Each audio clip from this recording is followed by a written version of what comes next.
absolutely everyone who's ever worked a job in customer service has encountered at least one of these.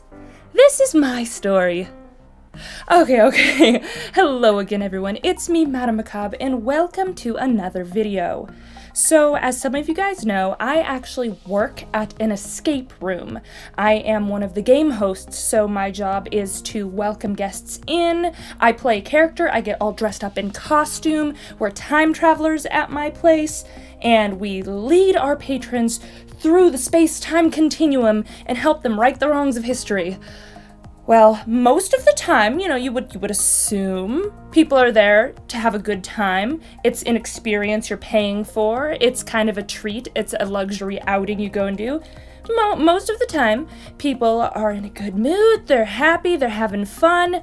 But even in an excursion like this, there are still those stinkers, the Karens, as the kids like to say. Now, mind you, they are not nearly as common in this field as they are in, like, the food industry and other things like that, which y'all are saints for dealing with that. However, even with it being a rarity here, it still does happen. Just last week, I had the most difficult group I have ever encountered. It literally made me have to take my headset off, mute my microphone, and take a brief walk around the facility before returning so I didn't tear the skin off of the skull of this woman.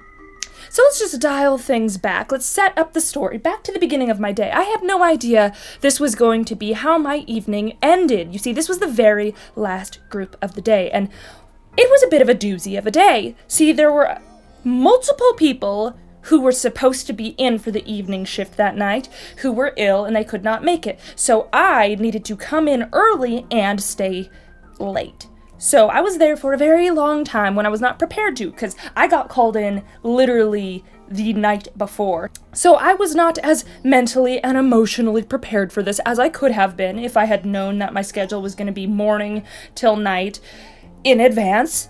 However, you know what? I enjoy what I do. I like my coworkers, so I was gonna just step it up, suck it up, and deal with it. The day started out, for being a long day, it was actually alright. The first group of the day, lovely children. Now, here's what makes the final group I had that night so particularly infuriating. You would expect in an attraction like an escape room that children would be the ones that lead to the most problems because, kids, there's props, things all over that they could jump on and break, and you would expect them to be the problems when you have things arise. Well, while there are cases where that is the case, I would say, honestly, the most destructive that you're gonna get with kids are, middle and high schoolers, teenagers. Teenagers tend to be a little bit more problematic in these things, but even so, that's not very common. However, the surprising thing, adults tend to be a lot worse about this, but I'm getting ahead of myself. So I had this first group of children. You would expect them to be unruly, because I got told last minute that I would be taking a room that originally we had thought there was going to be an adult and 3 children. However, when the group arrived, the adult decided that she did not want to do the escape room, and it would be fine to just drop the children off, and they could do the escape room alone. The oldest of said children was 12 years old, with his 2 younger siblings that were I want to say respectively 8 and 6. So these children in the escape room alone without the parent. And we tried telling them, and mind you, they took the second most difficult room we have. And they've never done an escape room before. We tried telling the mother, hey, you might want to hang around. This is one of our more difficult rooms. And it's also, none of our rooms are intended for young children. We recommend 8 and up with adults. They're probably going to have a hard time. So you should probably do it with, no, they'll be fine, you'll just take good care of them, we'll be fine. I don't know, I feel like some parents might perceive something like this as, a daycare service, but I digress. I was a little bit nervous, But I go through the spiel, I do the time travel thing, and, off the bat, it doesn't seem too bad. Like, I'm doing my jokes and stuff, and the kids are laughing, they're having a great time. I'm like, okay, good audience, they're good. They're laughing at my jokes. But, so I take them back, I get them set up in the room, and they just blow my expectations out of the water. They are perfectly behaved. They're not tearing anything apart when I tell them the rules. They listen. They don't climb on things. They don't tear things apart. They are kind to me. They are respectful to me. They are kind and respectful to each other. Like, they're siblings and they're not fighting. They're working hand in hand together to solve the puzzles. They're not destroying things. They're playing by the rules. I was just like, okay, Mom. I was a little suspicious at first when you were, dropping them off like we're a daycare, but clearly, you knew what you would do when you raised them right. They were, honestly, these perfect, angelic little cherub children. They didn't get out because it was the most difficult room, and I did give them a lot more help than I do with the, adult patrons, but still, we can't we can't mess with our escape rate numbers by, just giving them the exit. But with some help, I did get them down to the very last puzzle, so they felt great about themselves. But they were just perfect little angels. They were so sweet. They were sweet to each other. They were sweet to me. It just, it took a morning that I was a little apprehensive about having to go there early and stay late, and it made it wonderful. But from there, it was okay. It was okay. I mean, it was a long day. I didn't really have time to stop and get much to eat, so I was quite hungry as I'm reaching the end of the day. But mind you, despite being hungry and tired, the groups were fine. The rest of the groups were fine. The day rolls around and we get to my last group of the night. And my manager finally gets in for the night and says that, if I finish this group, I can go ahead and wrap it up and go home. So I'm like, perfect. I am starving. I'm ready to eat something and I'm tired. It's been a day. Okay, awesome. Just one more group. Oh, okay, and they're doing one of our easier rooms. Perfect, this should be a breeze. So I get myself all refreshed, I go up to the front, I greet my group, and all of a sudden, I can tell, this is going to be so much fun. The perfect juxtaposition of those angel children, a small group of 3. Instead, tonight, we get a group of 7 grown adults. And they are rowdy, they're loud, and right off the bat, they're barely listening to me, so I know this is gonna be something. But, I try not to let that get me down yet. I'm like, okay, well, maybe once we get into the room, they'll get, snapped into business. Spoiler, it did not. Okay, so I get them to the room, I get them started. Now, again, right off the bat, this is not looking to be good. I am telling them the rules, they're talking over me. Literally, I'm trying to set you up and tell you what you need to know. There's 7 of them, so it's loud. They're very rowdy. They're not listening to me when I'm setting up the rules, and it starts. Okay, and, to add to the madness, they decided that they wanted to play on competitive mode. For those of you who are not familiar, there's 2 different modes of play, at least at my escape room. You can play casual or competitive. Casual being that you can ask as many times for help as you like, and there's no consequence. Competitive, if you can get one of the fastest times, you get on the leaderboard, but you only get 3 clues the entire time. Now, this group was not familiar with escape rooms. None of them have done one before. There was a lot of people who were talking over each other, so it was going to make it harder to begin with, because honestly, we recommend, realistically, 4 to 6 people is going to be your ideal thing. If you have too many, you start screaming over each other. So too many people, no one had done it before, and even though it was an easy room, it was a smaller one of our rooms, so it's not that good to squeeze that many people into. But I guess they made their choice, that we informed them these things, and they were perfectly fine with it, so alright. But they chose competitive mode, meaning they can only have 3 clues the entire time. They made that choice. And, normally that's fine if you know what you're getting into, and we tell you again and again, by the way, you are playing competitive mode. This means you can only have 3 clues. You can switch from competitive to casual at any point if you like, though. You just can't go from casual to competitive. They're like, yeah, no, we're real competitive. I'm like, okay. I get back to my station, and that's where we can see what's going on. We have the whole room bugged like Big Brother. There's cameras at every angle. We've got microphones. We have a microphone we can turn on and off to talk into the room. So we can see everything going on. Now, I should let you know, if you've never done an escape room before, when you go in, you have to sign a waiver. This is a contract saying that you are not gonna break our rules. You're not gonna break our stuff. You're not gonna take our stuff. And if you do anything stupid and get yourself hurt, that's on you, not on us. Like, standard issue. But you do sign this before you go in. So, you know the rules, you've signed the rules, I've verbally explained the rules even though you're not listening. You should know the basic rules. You would think, just like you would think a group of grown human adults would be more responsible than a group of 3 little children. Yeah, everybody's disappointed today. So it starts right off the bat. They start scattering around the room, but instead of doing what a normal person does and like opening drawers, looking on shelves, picking up items, looking around, trying to find clues, they start going bananas on all the props. They go for the things that are not meant to open or things that are locked that you clearly can tell are locked and you need to find a way to open. And they begin just, again, going bananas, trying to pry and force them open, even though we make you watch a rule video and we explain to you when you get to the room, do not try and take things apart and force them to open. There will be a way to make them unlock, to find the combination, to make the magnetic locks release. Like, but no. Instead, they're going to find these locked boxes and they're going to try and shove their fingers in and try and pry them open. And now, again, I can see this happening. I have the security cameras in the room and I can hear them in the microphones. Instead of doing, like, they're bypassing all these clues and stuff. They pick them up, they look at the clue, and then they're like, I don't want to do this one, so they put it down. Instead, they proceed to try and tear things apart.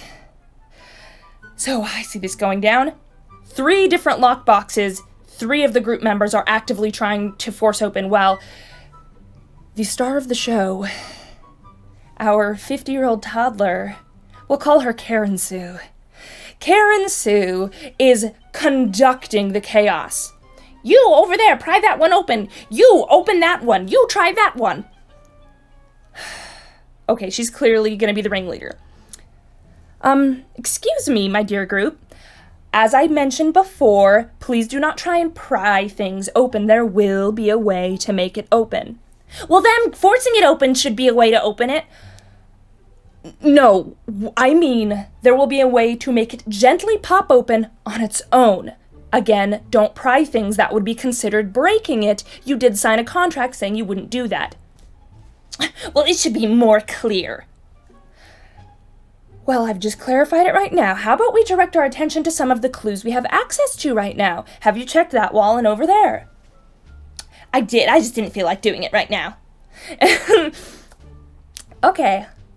All right. So after about literally 10 minutes of them getting nothing done, absolutely nothing, I finally chip in. Hello, dear group. I just wanted to let you know about 10 minutes have passed, and you have not used any of your 3 clues. You are more than welcome to use one now if you would like help. We don't need help. We are on competitive mode, and we're not ready for a clue yet. We'll do it on our own. And the worst part with this is, especially when you have big groups like this that are run by, like, one big bravado ego person, there were other group members that were actually starting to look like, oh, maybe we should use one now. Yeah, 10 minutes, we haven't done anything, not a single thing. And then, of course, Karen Sue, we don't have a family of quitters. Karen, girl, using one of your provided clues does not make your family a quitter, okay? Stop it. They have the right idea. So at this point, 15 minutes have passed and nothing has happened. And once again, Karen has, on the sly, started directing 2 of the men in the group to start deconstructing some of the locked boxes. Now, mind you, I can see this happening. We have the rooms bugged. I can, even if you whisper, we can hear you. The rooms are bugged. We see and hear everything you're doing. And now I see Karen Sue on the sly. Just undo that screw thing right there. Get that open. Get that. As I have mentioned before, please do not deconstruct any of our puzzles. You will find a way to make it open easily. You don't need to unscrew things.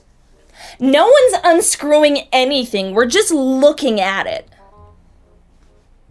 I can see you. I can. All right, well, we're 15 minutes in. Would we like to use a clue now? No, we don't. No, Grandma, please. Let's use a clue. So at that point, they use their first clue. And I'm like, thank God. Okay, because 15 minutes in and they still hadn't even started the first puzzle. Now, mind you, there are some groups who can start slow and like pick it up and like gain momentum and still make it out. If you're 15 minutes into your hour and you still haven't even solved one puzzle, you are not getting out. There's no way around it. You're not getting out. And you can even try and tell them, hey, by the way, given the time you have on the clock now and the times that you have to beat in order to get on the leaderboard, I just want to let you know it is not currently possible to now get on the leaderboard, so there's no consequence if you would like to switch to casual mode. I said we are not a family of quitters. We are not going off of competitive mode, and who are you to tell us we can't still beat one of those times? All right.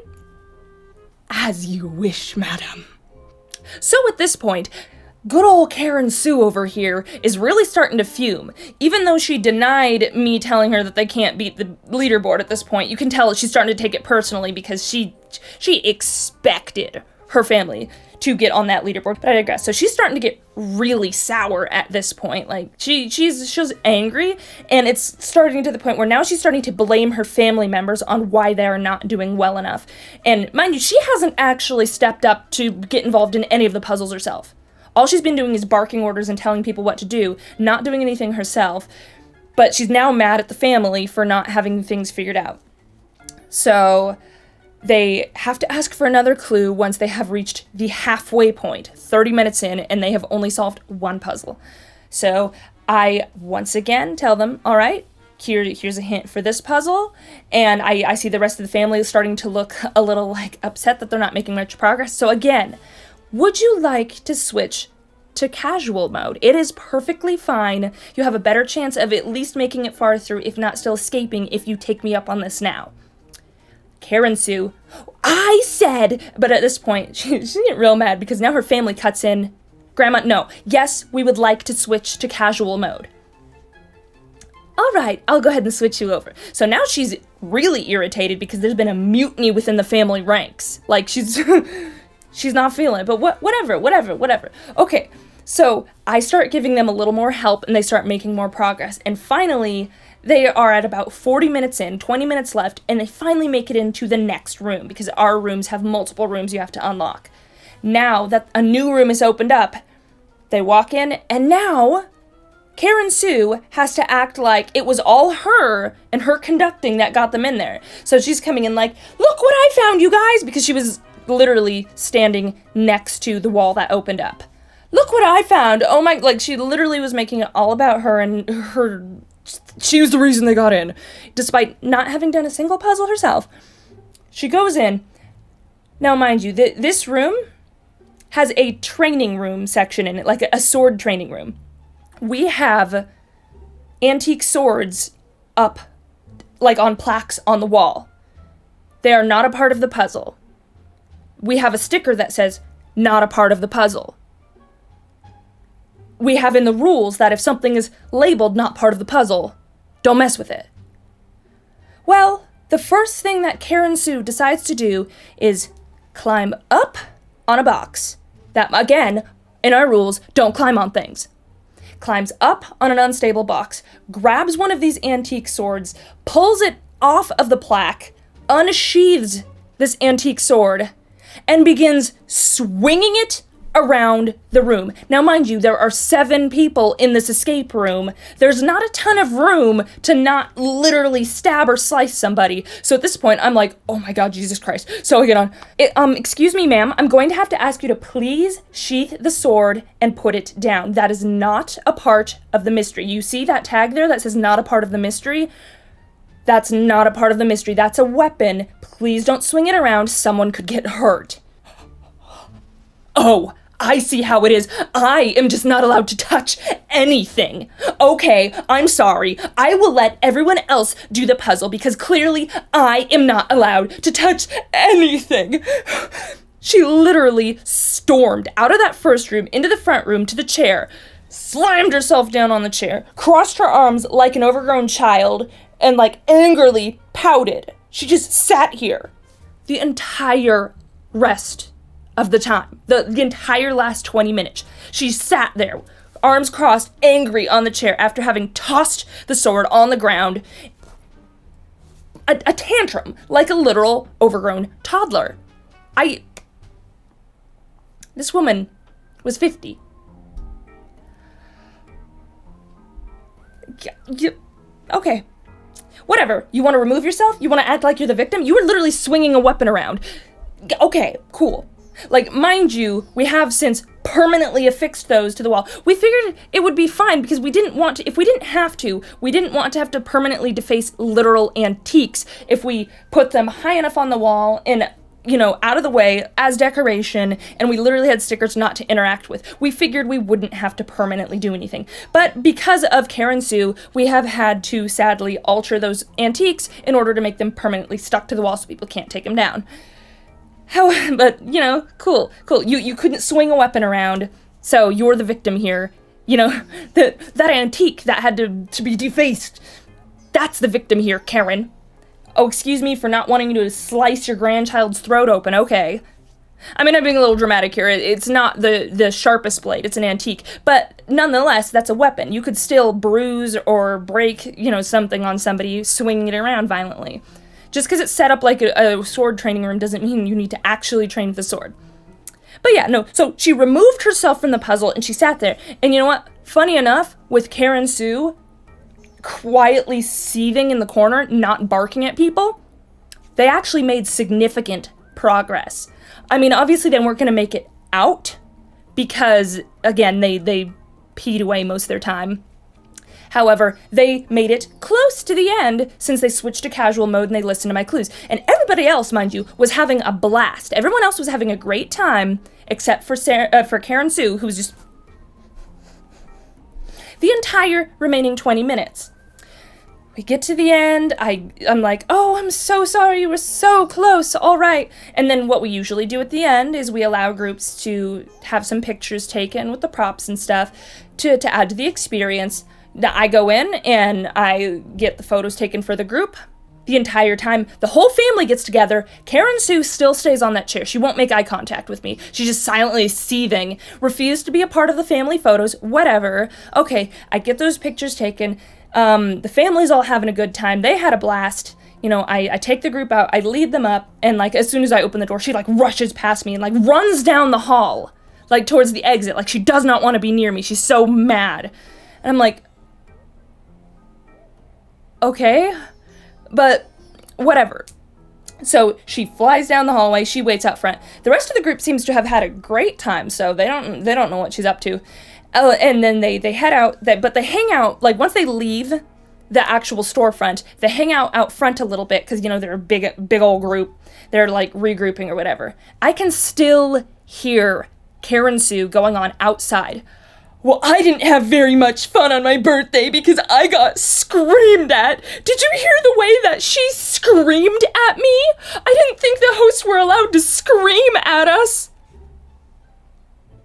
Literally, this voice that I'm talking with you guys at, that was the volume that I spoke to her. And I literally, excuse me, ma'am, can you please sheathe the sword and put it down? That is, as the sticker said, not a part of the puzzle, and that's an actual weapon. We don't want anyone getting hurt. Thank you. That was her getting screamed at. Being dramatic and, oh, I was screamed at on my birthday. Okay, keep playing the victim, Karen. No one cares. Okay.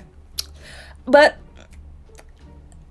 you know, easy come, easy go. Some groups, like those darling children from the morning, you're gonna have a great time, and it's gonna be all fun and games, and then every now and then you're gonna have groups like the tribe of Karen Sue. It just, you know, you can't really do much about it.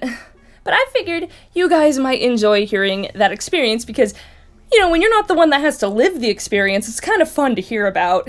And I'm sure when a little more time passes and I'm less irritated about it, I'll be able to laugh back on it too, because to be honest, it really is a rarity in this position. Like, I know a lot of people get those kind of people every day, and again, I'm so sorry for y'all. But for me, it's a rarity. I would say literally having a group that bad, this is the first time I've ever had a group that bad, literally multiple times trying to take things apart and just ignoring me and being belligerent, but most of the time, we don't get groups like that. So I think it's a nice thing in my position that I don't have to deal with it that often, but it just makes it all the more jarring when you have groups like that, especially when you have them in stark juxtaposition to elementary school kids. Your family was going bananas, was climbing on things, was trying to break things, was swinging things around when the rules said not to. The elementary school children who are in like 4th, 5th, and the 7th grade are like, "Excuse me, ma'am, are we allowed to go through this?" "Yes, my darlings, you absolutely may." This group, tear it apart! Children are not the ones you need to worry about in escape rooms. Apparently, it's grown adults in large numbers.